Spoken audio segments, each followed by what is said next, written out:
मोतीउल्ला जान साहब को अगवा कर लिया गया है और उन्हें जबरी तौर पे लापता किया गया है।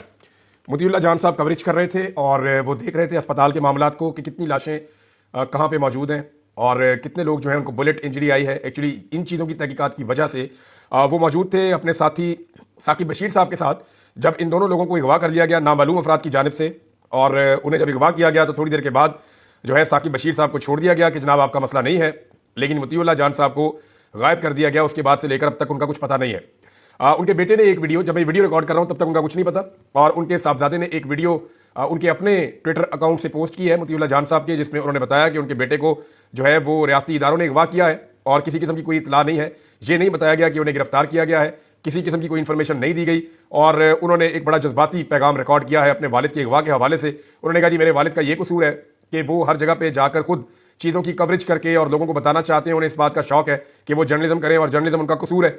अब मोतीउल्ला जान साहब के अगवा के बाद जिन चीज़ों पे हमें शक हो रहा था वो यकीन में बदलता जा रहा है कि कुछ तो ऐसा है जिसकी पर्दादारी है और उसको छुपाने की कोशिश की जा रही है। मोतीउल्ला जान साहब ने वो क्या चीज़ें की हैं जिनकी वजह से उनको उठाया गया, तो दो ऐसी बुनियादी चीज़ें हैं जो मोतीउल्ला जान साहब ने गुज़िश्ता 2-3 दिनों में की हैं। नंबर एक, आपको याद होगा कि 25 तारीख की रात को, यानी 25 और 26 की दरमियानी रात को रेंजर्स के 3 जवान और एक एफसी एहलकार जो है वो शहीद हो गए थे। और उनके बारे में पहली खबर यह दी गई कि इन्हें पाकिस्तान तहरीक इंसाफ के मुजाहिरीन ने मार डाला है, इस किस्म के इल्जामात लगाए गए। और ये प्रोपेगेंडा अभी शुरू भी नहीं हुआ था कि मोतीउल्ला जान साहब हादसाती तौर पे वो वहां मौजूद थे। जब एक जर्नलिस्ट मौजूद होता है तो उसको मौका मिल जाता है, तो ये मौका कुदरती तौर पे मोतीउल्ला जान साहब को मिला कि वो वहां मौजूद थे और क्योंकि वो सीनियर जर्नलिस्ट हैं उन्होंने इसकी तहकीकात की, तो मौके पर ही उनको कुछ गवाह मिल गए।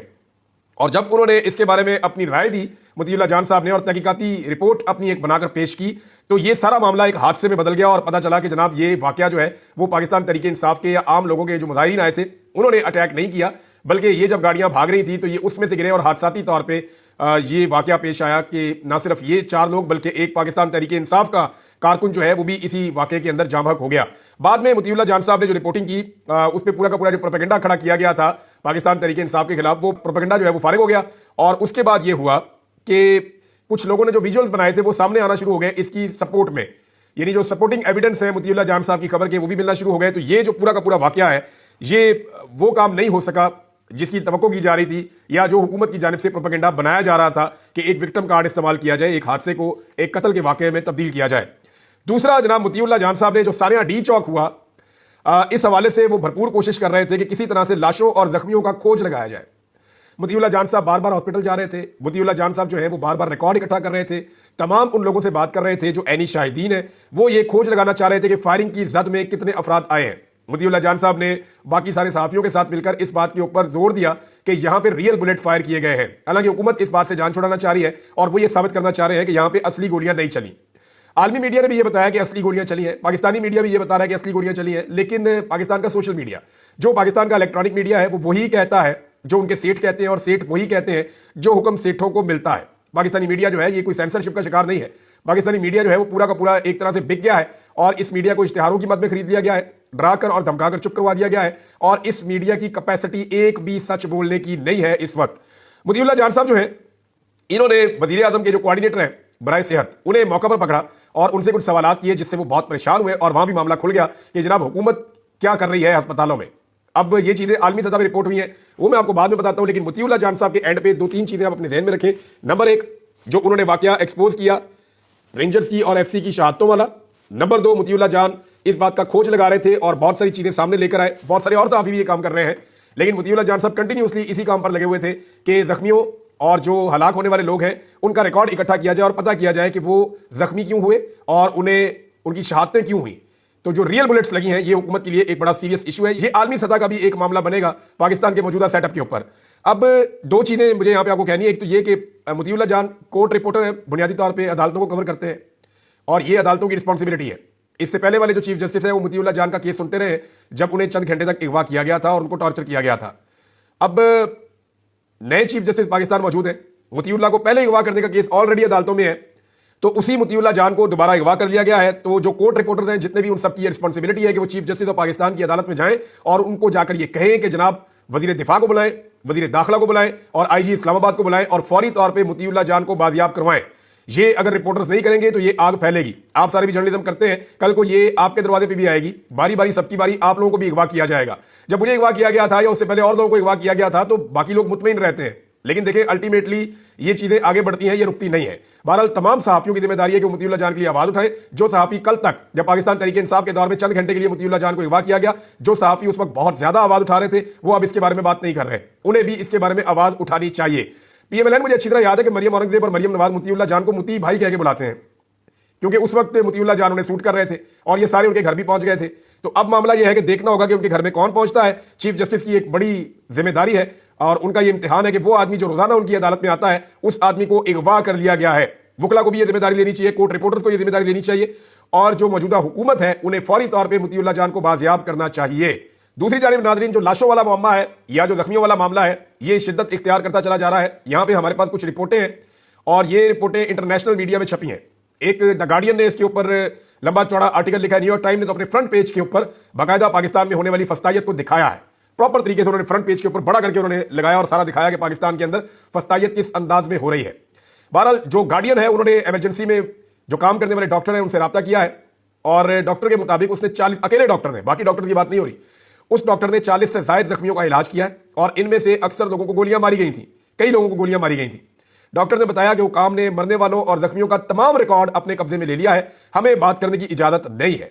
ये द गार्डियन ने इसको लिखा है कि जितना भी रिकॉर्ड है वो सरकार अपने कब्जे में ले गई है, कि जख्मियों का भी और जो लोग वहां पे शहीद हुए हैं, जिनकी जाने गई हैं, उनका रिकॉर्ड भी, और लाशें कोई नहीं मिल रही, पता नहीं चल रहा। पाकिस्तान तहरीक इंसाफ डिफरेंट क्लेम कर रही है, यानी सलमान अकरम राजा साहब 20 कह रहे हैं, कोई 40 कह रहा है, कोई 10 कह रहा है, हर एक का अपना अपना फिगर है। मेरे ख्याल में पाकिस्तान तहरीक इंसाफ को इसके ऊपर एक कमेटी बनानी चाहिए फौरी तौर पर और उस कमेटी को तहकीकात करनी चाहिए कि उनके कितने लोग गिरफ्तार हुए हैं, कितने लोग लापता हुए हैं, कितने लोगों की अब तक लाशें मिली हैं, कितने लोग जख्मी हुए हैं और उनमें से कितने लोगों को जो इंजरी है वो बुलेट इंजरी है, यानी जिन लोगों को गोली लगने से, जो रियल बुलेट है वो लगने से जो लोग जख्मी हुए हैं, उनका भी डाटा दिया जाए, उनकी तस्वीरें दी जाए, उनके जख्म जो है उनकी तस्वीरें बनाकर लगाई जाए ताकि एक्सपोज किया जा सके।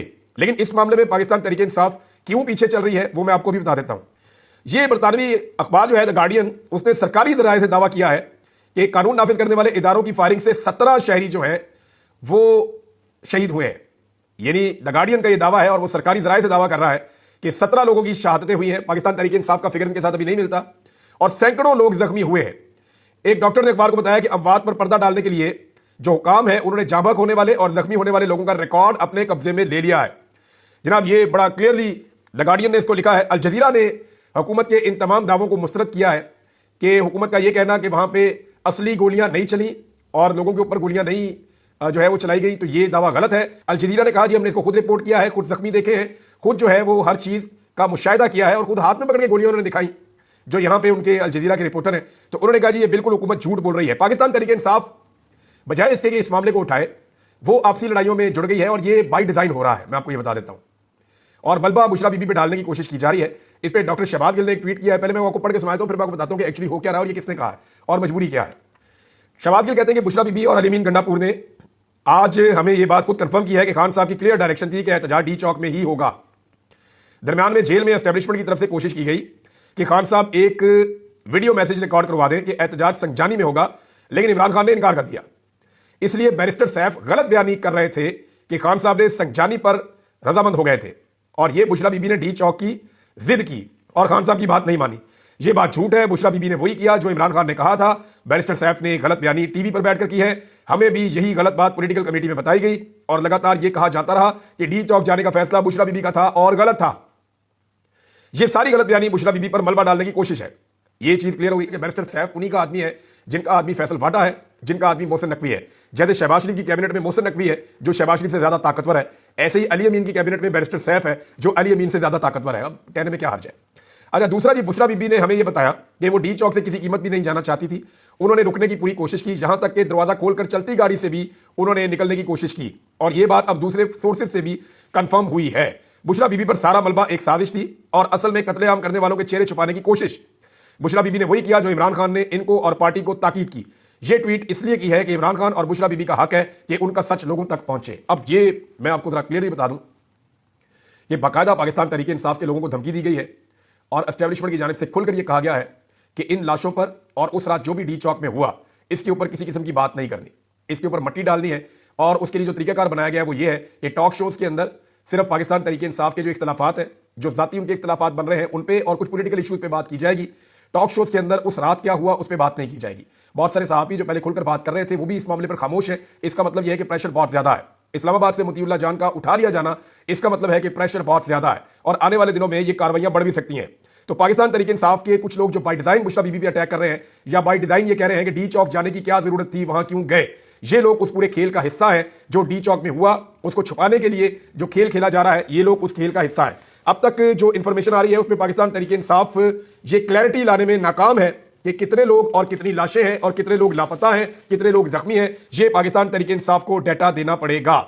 इंटरनेशनली जो है वो इसकी भरपूर कवरेज हो रही है। ओवरसीज पाकिस्तानी पूरा जोर लगा रहे हैं, इस मसले को पूरे तरीके से उठा रहे हैं। लेकिन पाकिस्तान के अंदर जो तहरीक इंसाफ के अहम ओहदेदारान हैं वो इसके बारे में एक अजीब किस्म का मौकिफ अपना रहे हैं। उनका मौकिफ एक दूसरे के साथ सूट नहीं करता, जो इस इशू को नुकसान पहुंचाएगा। उन्हें बैठकर इसके ऊपर बाकायदा हिकमत अमली बनाकर एक मौकिफ देना पड़ेगा और हकायक सामने लाने पड़ेंगे।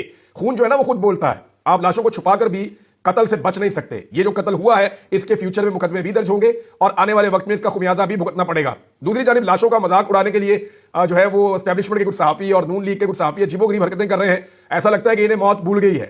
यानी इस वक्त तो दुश्मन भी ऐसे नहीं बोलता कि दुश्मन मरे तो खुशी ना करिए, सजना भी मर जाना। जरूरी नहीं है कि अगर आज आपका कोई आदमी जो आपका मुखालिफ है, आज वो मारा गया, उसकी सोच आपसे मुताबिकत नहीं रखती, तो कल ये मौत आपकी भी हो सकती है, आपको भी मारा जा सकता है। आज पाकिस्तान तरीके इंसाफ के लोगों को दहशतगर्द करार दिया जा रहा है। मुशर्रफ दौर में नून लीग के लोगों को गुंडा के लफ्ज से बुलाया जाता था कि ये गुंडे हैं।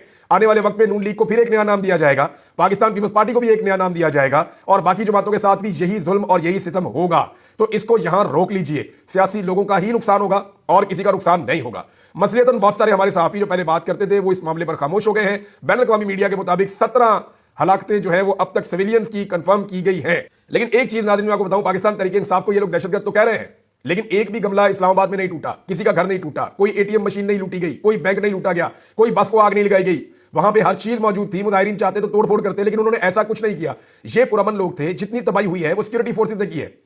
सैकड़ों लोगों की इमलाक का नुकसान पहुंचाया गया है। बहुत सारी गाड़ियां तोड़ दी हैं और बड़े फख्र के साथ जो एस्टैब्लिशमेंट के सहाफी हैं उन्होंने ट्वीट करके बताया कि लोगों के सर भी खोल दिए गए, लोगों की गाड़ियां भी तोड़ दी गई। तो ये जनाब इनकलाब पड़ा हुआ है। इस किस्म की उन्होंने कोई मुबारकबादें दी थी। तो अब आप अंदाजा कीजिए कि इस लेवल पे जाकर रियासत ने लोगों के साथ किया है। यहां लोगों ने जिम्मेदारी का मुजाहरा किया, जबकि रियासत ने जुल्म, तशद्दुद और अनारकी फैलाने वाले तमाम हथकंडे जो हैं वो अपनाए हैं। इमरान खान साहब के हवाले से एक चीज मैं मादी की आपके सामने रखना चाहता हूं।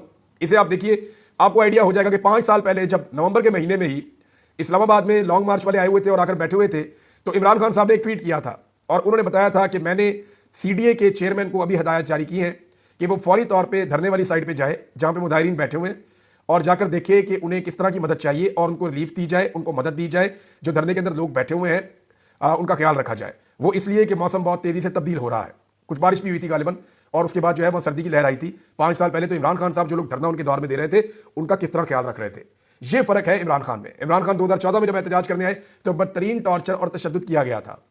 इसके बाद इमरान खान साहब के दौर में जितने भी लोग एहतजाज करने इस्लामाबाद आए उन्होंने वेलकम किया, उन्होंने ख्याल रखा, उन्होंने सहूलियात फराहम की। और आज इमरान खान साहब के लोग चंद घंटे के लिए सिर्फ डी चौक पे थे, तो जो रियासत ने ब्रूटैलिटी की है उसका कोई अंदाजा भी नहीं लगा सकता। अभी जो लोग अंदाजा लगाने की कोशिश कर रहे हैं उन्हें मोतीउल्लाह जान की तरह अगवा और गायब किया जा रहा है। पिम्स और पॉलीक्लिनिक अस्पताल के अंदर से अभी तक कोई डाटा नहीं आया। सरकार ने वहां से डाटा गायब कर दिया है, अपने कब्जे में ले लिया है, कुछ पता नहीं चल रहा। सिर्फ पाकिस्तान तहरीक इंसाफ की क़यादत है जो इस वक्त रिकॉर्ड इकट्ठा कर सकती है और बता सकती है कि कितने लोग शहीद हुए, कितने लोग लापता हुए और कितने लोगों के पास गोली से लगने वाला जख्म है, ताकि एक्सपोज किया जाए कि हुकूमत ने जो कुछ भी किया उस रात को उसे पूरी दुनिया में एक्सपोज किया जाए। नाज़रीन, इस वीलॉग को यहां पर रोकते हैं, कुछ चीजें और आपके साथ शेयर करूंगा मैं। अगले वीलॉग में इंफॉर्मेशन लगातार आ रही है, तब तक के लिए अपना ख्याल रखिएगा। अपने इस चैनल का भी अल्लाह हाफ़िज़।